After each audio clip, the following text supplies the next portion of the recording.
అధికార భాషా సంఘం అధ్యక్షులుగా పనిచేసిన వారు. అధికార భాషా సంఘం అధ్యక్షులుగా పనిచేసిన వారు.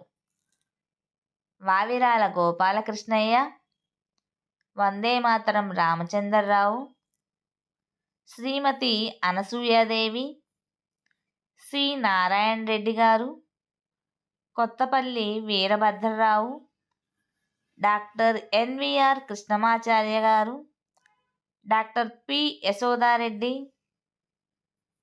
గజ్జల మల్లారెడ్డి, మాడుగుల నాగపణి శర్మ, పరుచూరి గోపాలకృష్ణ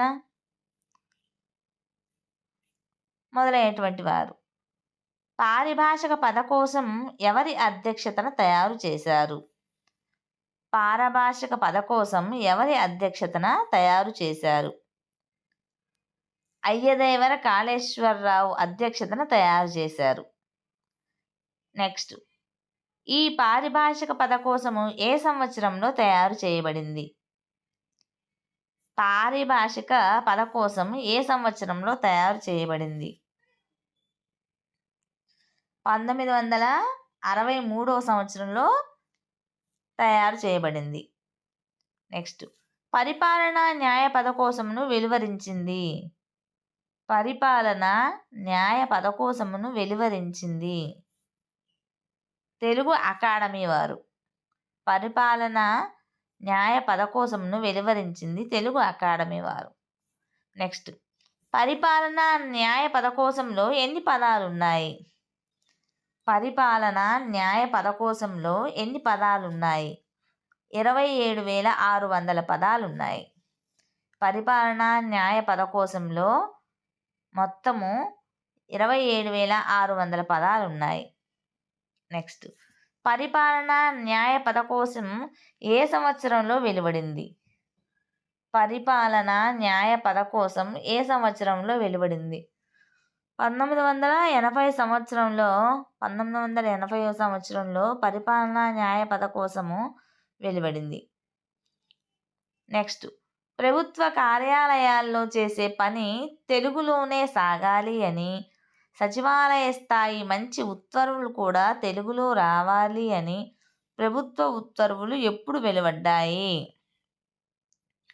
ప్రభుత్వ కార్యాలయాల్లో చేసే పని తెలుగులోనే సాగాలని, సచివాలయ స్థాయి మంచి ఉత్తర్వులు కూడా తెలుగులోనే రావాలని ప్రభుత్వ ఉత్తర్వులు ఎప్పుడు వెలువడ్డాయి?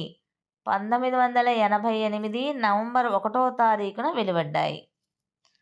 నెక్స్ట్, తెలుగు అకాడమీ ఏ సంఘం సిఫారసుల మీద స్థాపించబడింది? తెలుగు అకాడమీ ఏ సంఘం సిఫారసుల మీద స్థాపించబడింది? తెలుగు అకాడమీ ఏ సంఘం సిఫారసుల మీద స్థాపించబడింది?